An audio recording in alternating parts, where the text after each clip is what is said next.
outfit. So I'm just cleaning off her eyebrows with a little alcohol and azulene. I'm going to brush them up and trim them very, very carefully, just a little tiny bit at a time. I don't go in and do a big cut. I do tiny little, brief little cuts. So make sure I'm accurate. I'm actually weeding through her brow, going through the underneath hair so her eyebrows will fluff up. Trimming the ends just a tiny little bit. Constantly brushing them, checking them.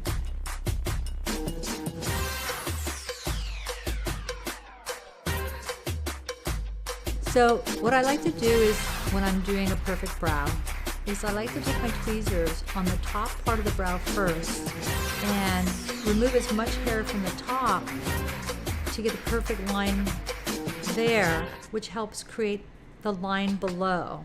It gives you a demarcation to refer to. I call this grazing, when you move across the top of the brow pretty quickly. I'm actually not moving that fast. That is right now. I'm moving quickly to remove the hairs on top.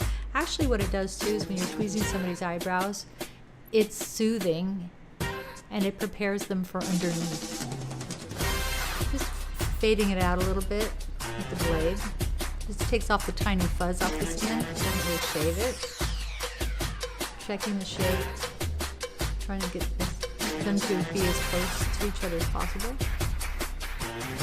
Little tiny trims. I'm pushing the brow up and letting it fall down to see it fall back into place.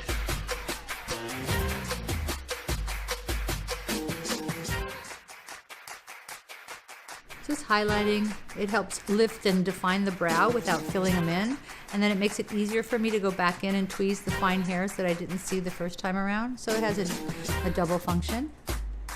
Blending it out, beating up their face a little bit.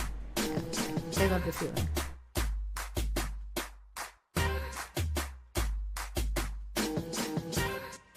See how it defines the brow without even filling it in? Light is very powerful.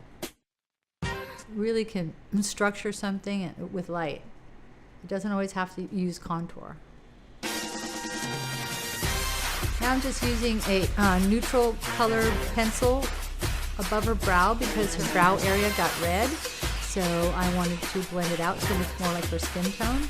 So when she leaves my studio, she looks perfect. It doesn't look like she just had her brows done because they're not all red all the way around them.